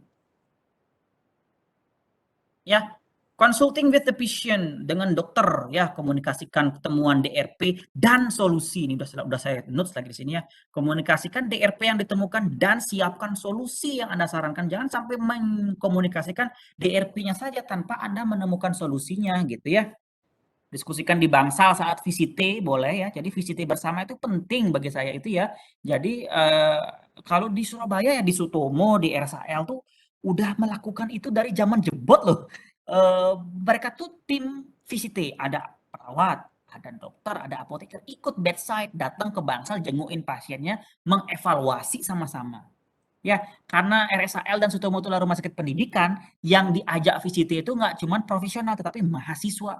Saya waktu itu sebagai mahasiswa FAMKIM ikut sama dokter-dokter koas, sama dokter-dokter residen milu bergerombol untuk mendatangi pasiennya, mempelajari dan mengikuti perkembangan pasien itu ya. Satu stase itu 30 bed ya 30 pasien itu kita akan monitoring. Jadi sebelum dokter profesionalnya ataupun dokter pembimbingnya itu dan apoteker pembimbing itu tiba di Bangsal, kita udah mempelajari rekam medis 30 pasien yang lagi dirawat itu. Untuk selanjutnya kita diskusikan di Bangsal bedside gitu. Ditanya, ini solusinya apa? Ini kira-kira gimana? Infusnya ini nutrisinya sudah cukup atau belum? Ini bagaimana? Gitu langsung di depan pasiennya gitu loh. Nah, kalau rumah sakit pendidikan seperti itu adik-adik ya. Tapi kalau rumah sakit non pendidikan kayak di Siloam tuh agak sulit ya. Saya juga dulu sempat praktek di Siloam juga kan, maksudnya masih di S2 ya. Masih praktek di Siloam itu agak sulit kita bedside seperti itu karena memang pasiennya adalah pasien kalangan atas yang memang sudah paham banget tentang pelayanan. Dia tidak mau ada banyak orang yang mengassessment gitu ya. Hanya satu profesional dokter dan mereka pun terpisah VCT-nya. Kapan apoteker VCT, kapan dokter. Dia nggak mau ada student. Karena kesannya kalau ada student di situ, ini saya dipakai main-main ini pengobatan saya gitu loh. Tapi kalau di rumah sakit pendidikan enggak ya. Karena memang di rumah sakit pendidikan yang kita bedside itu adalah yang BPJS gitu loh. Yang memang dirawat gratis tanpa dana. Yang gitu-gitu dia welcome adik-adik pasiennya. Tapi kalau pasien-pasien kalangan atas yang mintanya kelas 1 gitu ya, mau bayar sendiri walaupun BPJS tapi bayar sendiri itu kadang-kadang nggak kami ambil karena dia tidak mau di assessment dengan students gitu loh, dengan mahasiswa. Nah, ikuti VCT bersama ini yang saya bilang ya. Jangan melalui telepon kecuali terpaksa. Jangan melakukan konsultasi via telepon kalau memang tidak dalam kondisi emergency. Lebih baik ketemu langsung untuk menghindari medication error gitu loh. Nah, ini monitoring biasa lah ya. Monitoring adalah efektivitas dan juga efek samping obat yang harus dilakukan. Konseling adalah part untuk kita sharing, curhat, menyerap semua yang menjadi permasalahan pasien secara face to face, dari hati ke hati, tidak hanya sekedar memberikan KIE saja, tetapi kita juga melihat situasi sosioekonomi daripada pasien, memberikan pertimbangan yang juga private, tapi mensupport kondisi pengobatan sehingga pasien ini akan mengalami lebih plong ketika dia setelah berkonsultasi dengan apoteker ya. Ini juga belum maksimal ya, jadi apoteker pun juga masih belum banyak memiliki communication skill yang baik karena dari bertahun-tahun kita dididik menjadi seorang yang hanya berinteraksi dengan benda mati gitu ya, benda hidup pun sebenarnya hanya bakteri, jamur di lab gitu ya. Hanya sebatas itu sih ketika ketemu pasien itu groginya luar biasa. Nggak semua yang dipersiapkan tiba-tiba blank gitu ya, karena memang tidak terbiasa untuk bertemu dengan pasien, apoteker-apoteker zaman dulu gitu ya. Nah, sehingga kalian tersebut sekarang sudah dalam fusion, sudah dalam kondisi mix ketika kapan kalian proporsi lab dan proporsi kliniknya sudah di-balance ataupun dibuat 50-50. Nah, prinsipalnya adalah avoid prescribing prior to diagnosis ya. Jadi kita menghindari melakukan prescribing di luar daripada diagnosis yang diberikan oleh dokter. Kita bisa start with the low dose and titrate slowly. Nah, ini salah satu cara juga adik-adik ya untuk bisa kita menentukan dosis, karena therapeutic drug monitoring yang memeriksa darah pasien secara berkala itu cukup mahal dan cukup biaya besar, sehingga kita mensiasati dengan cara berikan obat ini dengan dosis terendahnya terlebih dahulu untuk kita lihat outcome-nya. Kalau outcome-nya belum ada, kita titrasi, naikkan dikit-dikit ya, naikkan 25% dari dosis lazimnya, hingga kita ketemu outcome yang benar-benar pas gitu loh. Titrasi ya, kapan kita naikkan, kapan kita turunkan. Itu juga merupakan salah satu upaya untuk bisa memilihkan dosis yang paling tepat untuk pasien ini. Hindari memulai 2 agent at the same time. Jadi memulai obat secara bersamaan ya, itu dihindari, maka berikanlah jarak gitu ya. Berikan jarak, berikan gap termasuk frekuensi pemberiannya pun juga harus diperhatikan. Reach therapeutic dose before switching or adding agents. Jadi kita harus menunggu dulu agar tercapai yang namanya therapeutic dose ataupun kondisi steady state sebelum kita mengganti obat itu atau sebelum kita menambahkan obat lain yang masih yang sifatnya masih sinergisme. Misalkan antihipertensi dual terapi pada geriatri, kita harus start dengan monoterapi dulu untuk hipertensinya. Kita tunggu sampai kondisi plasma tuna itu tercapai, itu 3 kali T-setengahnya. Pada geriatri mungkin lebih lambat dari itu. Kalau tidak menunjukkan respon, baru kita bisa adding atau switch, ganti dengan yang lain. Consider non-pharmacologic agents ya. Jadi non-pharmacology, lifestyle modification, physical activity adalah salah satu cara yang bisa kita berikan untuk geriatri ini ya, sebagai core itulah sebenarnya non-farmakologi sebenarnya yang lebih aman, lebih safe untuk geriatri dibandingkan dengan menggunakan obat dengan banyak ataupun polifarmasi. Prescribing appropriately, prescribing ini punya dokter ya, jadi saya nggak usah bahas. Jadi yang bisa kita summary ataupun yang bisa kita simpulkan adalah keberhasilan memanajemen terapi ya, farmakoterapi dari pasien dengan geriatri ini, itu kita harus benar-benar bisa memilihkan obat yang tepat, menentukan dosis yang tepat, sesuai dengan indikasi. Indikasi ini kan sesuai dengan diagnosis sebenarnya. Jadi kalau diagnosis sudah tepat, pasti kita akan bisa memberikan correct indication, correct dose, dan juga correct drug pada pasien geriatri secara individual. Ingat, terapi individual tersebut sangat diperlukan bagi geriatri karena mereka akan menunjukkan manifestasi klinis yang berbeda-beda tiap geriatri, sehingga benar-benar penanganannya harus personal per orang. Tidak boleh kondisi yang walaupun geriatri memiliki problem yang mirip-mirip, tetapi penanganannya pun tidak sama plek, tidak sama persis ya, menyesuaikan dengan kebutuhan daripada individual pasien itu sendiri ya. Age alter pharmacokinetic and pharmacodynamic. Jadi kita tidak bisa pungkiri ya bahwa usia ini akan berimpact terhadap kinetik dan dinamik, di mana farmakokinetik dan farmakodinamik ini akan mempengaruhi profil obat yang akan diberikan kepada pasien. Adverse drug event are commonly among the elderly. Hati-hati bahwa mereka dengan geriatri itu pasti memiliki risiko lebih tinggi terkena adverse drug reaction dibandingkan dengan adults atau another population. Risk of adverse drug event can be minimized by appropriate prescribing. Dokter benar-benar harus teliti untuk meresepkan obat agar tidak memicu efek samping ataupun reaksi obat yang tidak diinginkan. Apoteker harus dengan teliti lagi mengasesmen prescribing yang diberikan oleh dokter, sehingga kalian harus benar-benar bekerja sebagai teamwork untuk bisa menyelesaikan permasalahan-permasalahan yang muncul pada geriatri ini. Demikian adik-adik yang bisa kami sampaikan untuk kuliah kita pada sore hari ini. Ada pertanyaan dulu nggak ya sebelum saya tutup kuliah kita? Oh, izin bertanya, Pak. Ya, silakan. Ya, Pak. Perkenalkan, nama saya Nika Pratiwi, NIM 3. Jadi sebenarnya saya ingin bertanya mengenai obat off-label tadi, Pak. Kalau misalnya kita ambil contoh aspirin, di mana Bapak pernah menjelaskan di semester sebelumnya kalau aspirin itu dapat digunakan sebagai analgesik. Sedangkan dalam dosis yang lebih rendah itu untuk serangan jantung seperti itu, Pak. Oke. Apakah aspirin ini dengan adanya perbedaan dosis dalam indikasinya itu dapat kita masukkan ke off-label drug, Pak, seperti itu. Lalu pertanyaan selanjutnya, saya pernah mendengar tentang yang namanya tim terpadu geriatri seperti itu, Pak. Kira-kira kalau dalam secara realnya di rumah sakit itu bagaimana penerapannya, Pak? Terima kasih. Ya, oke. Aspirin, betul ini ya. Dulu aspirin itu diketahui sebagai NSAID murni, tidak ada indikasi lain selain NSAID ya, non-selective anti-inflammatory drugs. Jadi dia digunakan sebagai analgesik, antiperitik tuh aspirin tuh zaman dulu itu ya, yang non-selektif. Jadi dia mempengaruhi COX-1 dan COX-2. Dengan dosis 500 sampai 1 gram, 500 mg sampai 1 gram itu efeknya sebagai analgesik. Kemudian diamati oleh researcher kok aspirin dengan dosis 450 ada efek menghambat tromboksan gitu loh. Sehingga waktu itu dianggap aspirin NSAID dengan dosis tinggi ini sebagai off-label use untuk sebagai tromboksan inhibitor gitu ya, sehingga bisa digunakan sebagai antiplatelet. Berkembang lagi nih ilmunya nih. Waktu itu sempat keluar masuk ya, sempat di-approve, sempat ditolak oleh FDA sampai kemudian ditemukannya dosis lebih rendah dan spesifik. 80 mg itu tidak cukup kuat untuk menghambat COX-2, tetapi cukup poten menghambat tromboksan gitu loh. Sehingga indikasinya baru lagi gitu loh. Tidak lagi sebagai off label. Kalau off label tuh dosisnya sama, frekuensi pemberiannya sama, tetapi dia bisa multiple outcome kan gitu. Nah, sejak aspirin yang selektif ini ditemukan ya, 80 sampai 325 nih range-nya ya.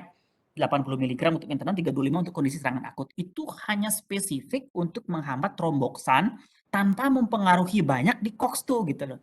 Jadi dosis 80 mg itu nggak cukup aspirin untuk bisa membuat dia menjadi anti-inflammatory, tetapi cukup untuk menghambat agregasi platelet sehingga dia sangat baik untuk digunakan mencegah kondisi trombus akibat pasiennya punya histori PJK, arteriosklerosis, stroke sebelumnya ya. Sehingga untuk sekarang murni aspirin low dose itu tidak sebagai off label lagi gitu loh.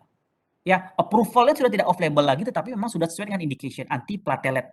Low dose aspirin indikasinya antiplatelet, bukan lagi sebagai NSAID itu ya. Sedangkan aspirin 500 mg itu sebagai NSAID bukan sebagai antiplatelet gitu loh. Jadi mereka sudah terpisah ya, bukan sebagai off label lagi. Itu yang pertama.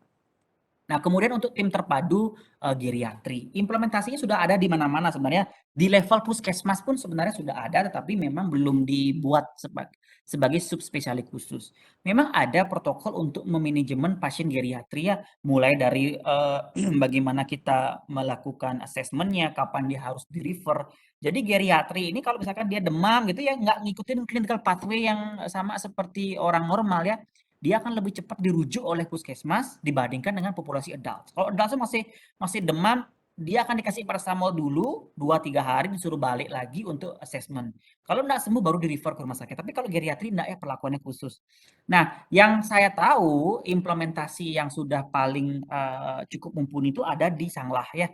Di Rumah Sakit Sanglah punya Kementerian Kesehatan kita tuh. Itu sudah memiliki itu namanya bangsal geriatri, dinamai gandasturi ya. Di situ implementasinya sudah dalam tahap mulai kolaborasi dokter, perawat, apoteker bekerja sebagai tim ya, mulai dari menegakkan diagnosisnya, upaya saat dia pulang tuh dikonseling pasti pasien ini nggak cukup hanya di KIE ya. Jadi geriatri tersebut dikumpulkan dengan pasiennya di konseling sebelum dia pulang. Apa risikonya, bagaimana manajemen dietnya, bahkan dikonsulkan dengan ahli gizi adik-adik.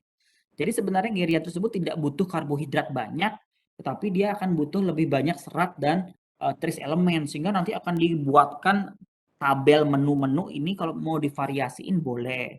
Kalau nasi mau sekian gram sampai selevel itu adik-adik. Kalau memang memanajemen geriatri gitu ya secara concern. Coba deh nanti kalau punya teman di Sangla ya, coba aja konsul dengan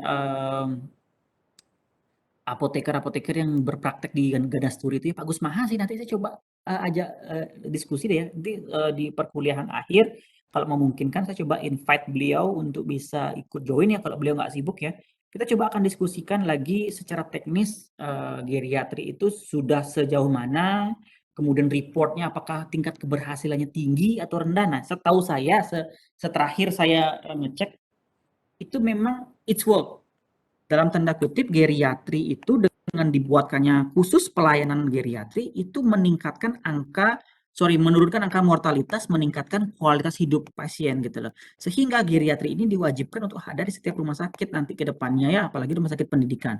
Rumah sakit UNUD kita ini kan masih punya 2 building yang kosong ya, adik-adik kalau kalian pernah ke RSPTN itu ya.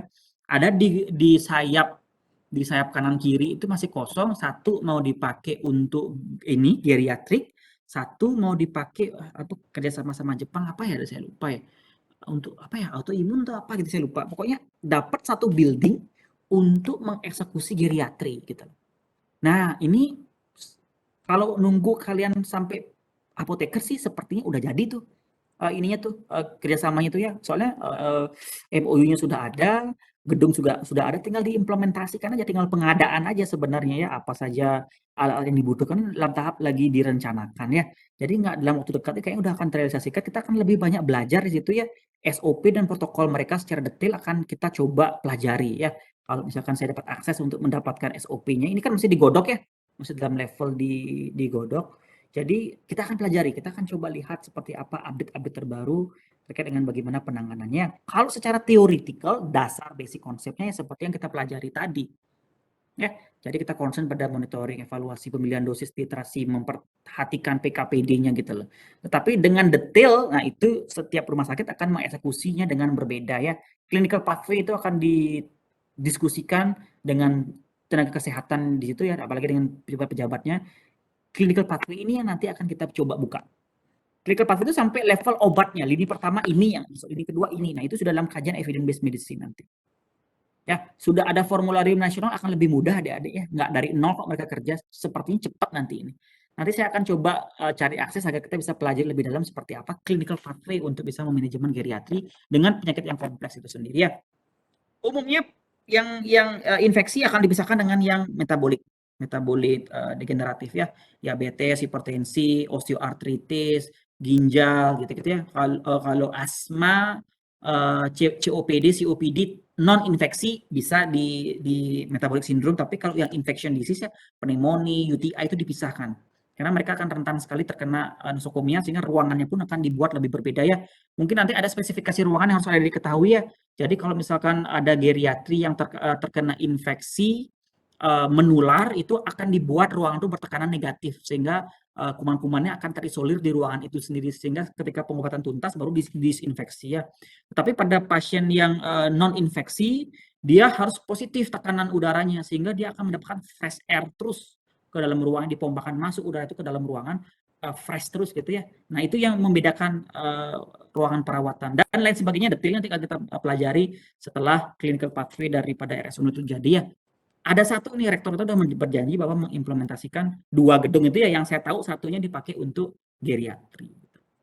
Ya, let's see ya, kita kan udah punya rumah sakit sendiri ya.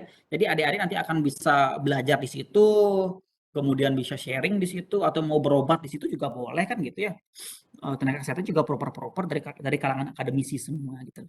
Nanti juga dosen-dosennya akan berpraktek di situ kok, adik-adik. Ada rencana bahwa kita akan diberikan slot juga untuk bisa berpraktek ketemu sama pasien, kemudian membawa permasalahan yang ditemui sama pasien tersebut ke dalam kelas ya.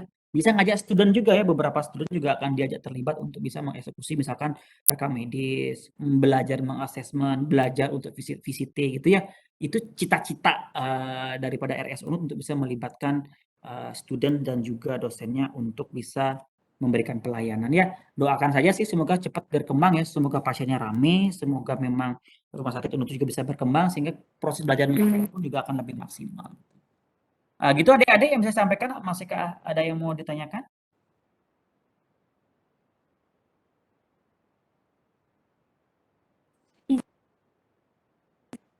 Izin bertanya, Pak, apakah masih boleh? Ya, silakan. Baik, Pak, terima kasih atas kesempatannya. Saya ingin bertanya lebih ke implementasinya sih, Pak, di klinik seperti itu.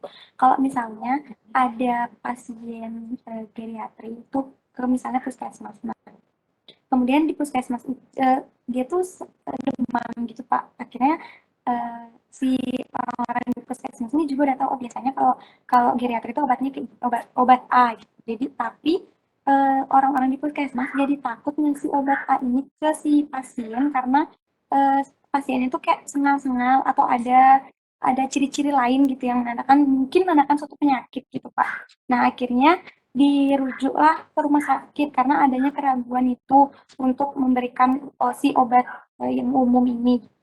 Kemudian apa ya yang dilakukan orang yang di puskesmas itu, apakah diberikan dulu obat yang umumnya diberikan pada pasien-pasien lain dengan penyakit dan ciri yang sama, atau dibiarin aja dulu ke rumah sakit biar ada identifikasi fisiologis yang lebih dalam gitu Pak, diberikan obat dulu atau dibiarin dulu, karena kalau misalnya pasiennya itu BPJS kan kita tahu gitu Pak, kadang itu antrian BPJS di rumah sakit umum tuh suka panjang gitu Pak. Gimana sebaiknya kita sebagai farmasis atau apoteker di puskesmas itu Pak? Ya, oke. Jadi adik-adik ya Nasri harus paham dulu ya terkait dengan tupoksi daripada layanan kesehatan primer atau puskesmas kita bilang ya. Puskesmas ini vaskes 1. Kalau misalkan kalian lebih teliti lagi, tidak ada spesialis yang di puskesmas ya, dokter umum adik-adik. Yang di puskesmas itu hanya dokter umum. Dulu nggak wajib ada apoteker, hanya ada asisten apoteker. Kenapa? Karena dia ditujukan untuk pelayanan kesehatan dasar saja. Apa saja dasar-dasar itu? Ketika memang pasien ini memiliki penyakit yang tidak ada komorbidnya. Contoh hanya batuk pilek ringan, demam karena virus gitu ya, sakit gigi gitu ya, sehingga memang tidak untuk mengatasi penyakit kompleks. BPJS Kesehatan itu harus mulai dari puskesmas berobatnya ketika tidak dalam kondisi emergensi. Kalau dalam kondisi emergensi dibawa ke puskesmas berarti salah alurnya tuh pasiennya, dia nggak paham dengan alur BPJS sehingga puskesmas tidak wajib memeriksa kondisi emergensi tersebut, harus dilarikan ke ambulan menuju rumah sakit dengan fasilitas lengkap. Rumah sakit itu namanya vaskes kedua adik-adik. Rumah sakit tipe C itu dengan jumlah bed terbatas, dengan ada spesialis cuma dengan terbatas, itu adalah vaskes kedua. Vaskes kedua itu bisa menangani penyakit yang sedikit lebih kompleks dengan komorbid sedikit yang lebih kompleks. Misalkan dia dengan diabetes, hipertensi masih bisa. Tapi kalau dengan lebih dari 5 komorbid dia harus merujuk ke vaskes 3 yaitu rumah sakit tipe A dan tipe B gitu ya. Nah, kalau pada kondisi emergensi nggak ngelihat vaskes adik-adik, nggak lihat tipe vaskes 2, vaskes 3, semua UGD terbuka untuk menangani kondisi emergensi.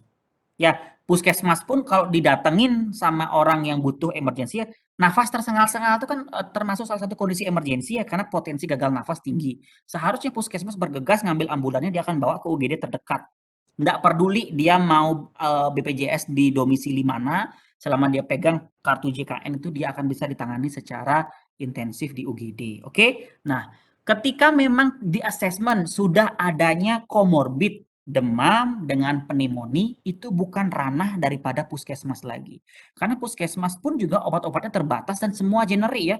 Kalau mungkin kalian nanti ya PKP ke puskesmas baru tahu ya, puskesmas tuh hanya menyediakan untuk suportif ya, seperti obat-obat batuk pilek, demam, vitamin gitu ya. Tidak ada obat-obat kompleksnya. Metformin pun sebenarnya ada, tapi untuk tujuan maintenance. Jadi ketika kadar gula dalam darahnya sudah baik, sudah goal, itu di-maintain di puskesmas, baru dirujuk balik gitu.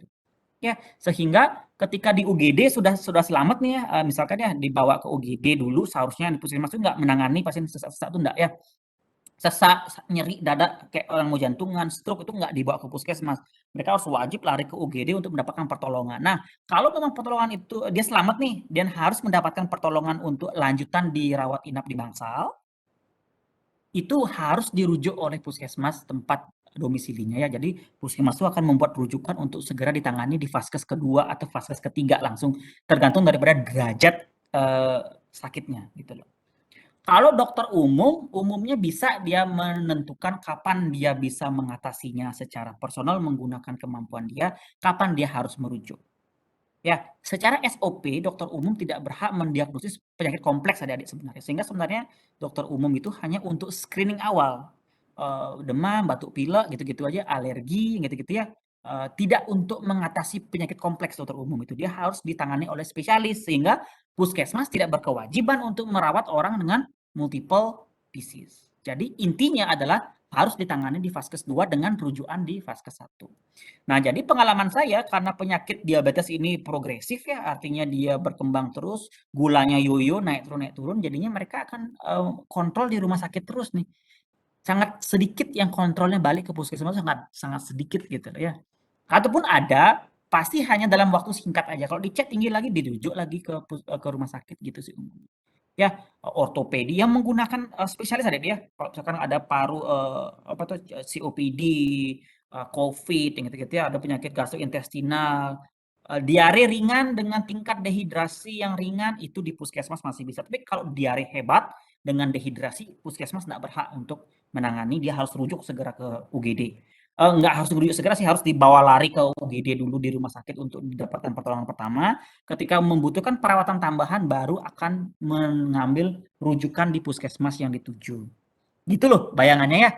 Jadi sebenarnya puskesmas kalau boleh secara awam saya sebutkan bahwa untuk mengatasi penyakit simptomatis dengan derajat mild, ringan ya. Moderate to severe bukan ranahnya puskesmas adik-adik ya. Puskesmas sebenarnya ranahnya untuk yang mild dan untuk preventif dan promotif. Preventif dengan edukasi, dia terjun ke lapangan gitu ya. Kemudian edukatif artinya dia mengedukasi pasiennya datang ke Banjar-Banjar gitu, ngasih posyandu ya, merawat anak, tumbuh kembang anak gitu ya, menyatat. Nah, gitu-gitu ya lebih cenderung ke kesehatan masyarakat tuh kalau di puskesmas ya, bukan sebagai layanan kesehatan tahap selanjutnya, itu masih primer. Sehingga kalau kondisi yang seperti yang sebutkan itu sebenarnya UGD adalah salah satu cara. Puskesmas nggak berhak. Dia puskesmas nanti akan mengeluarkan surat rujukan yang akan diurus oleh keluarga pasien ketika dia membutuhkan waktu lebih banyak ya. Geriatri dengan kompleks itu jarang dirawat di puskesmas ya. Geriatri hanya dengan single ataupun mono diagnosis saja. Kalau misalkan dia hanya mengalami kondisi kayak pegel-pegel gitu ya, misalkan butuh vitamin B kompleks gitu atau metilkobalamin B12 yang gitu-gitu baru nanti boleh di puskesmas ya. Tapi kalau udah ada keluhan lebih lanjut dia akan dirujuk ke Vaskes kedua. Nah, gitu kurang lebih agar bisa dipahami dulu bahwa puskesmas tidak wajib menangani penyakit kompleks. Geriatri umumnya kompleks sehingga mereka jarang banget diatasi oleh puskesmas. Umumnya mereka akan langsung di-refer ke Vaskes 2 minimalnya gitu.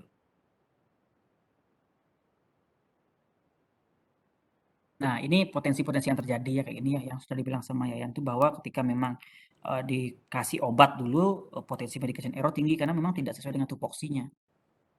Jadi obat-obat life saving selama perjalanan boleh ya, oksigen kah, beta 2 agonis itu pun sebenarnya nggak tersedia di puskesmas adik-adik ya.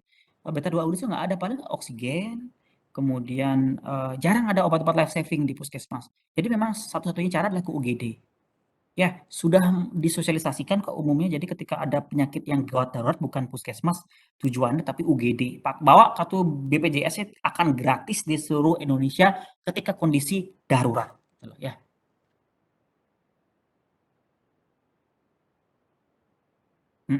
Puskesmas tidak untuk menangani penyakit kompleks sebenarnya. Karena dokter umum semua spesialis nggak ada di puskesmas. Ada lagi adik-adik pertanyaan biar tidak berlarut-larut? Saya ada kelas lagi soalnya jam 3 biar dapat break sebentar ya. Kalau masih ada pertanyaan, kita simpan dulu untuk ketemu lagi minggu depan ya. Sepertinya minggu depan tuh kita masih ada waktu banyak untuk bisa berdiskusi lebih lanjut. Minggu depan tuh masih ada topik tentang liver dan obesity yang kita akan bahas ya. Dua kondisi ini juga merupakan kondisi yang cukup penting kita bahas, bagaimana memanajemennya agar pasien-pasien dengan kondisi seperti itu bisa kita buat agar memiliki kualitas hidup yang baik nanti ke depannya selama menjalankan terapi obat, gitu ya. Baik, adik-adik, saya rasa cukup. Saya akhiri saja ya kuliah kita pada sore hari ini. Terima kasih perhatiannya. Selamat sore semuanya. Selamat sore Bapak, terima kasih banyak Pak. Selamat sore Pak, terima kasih banyak.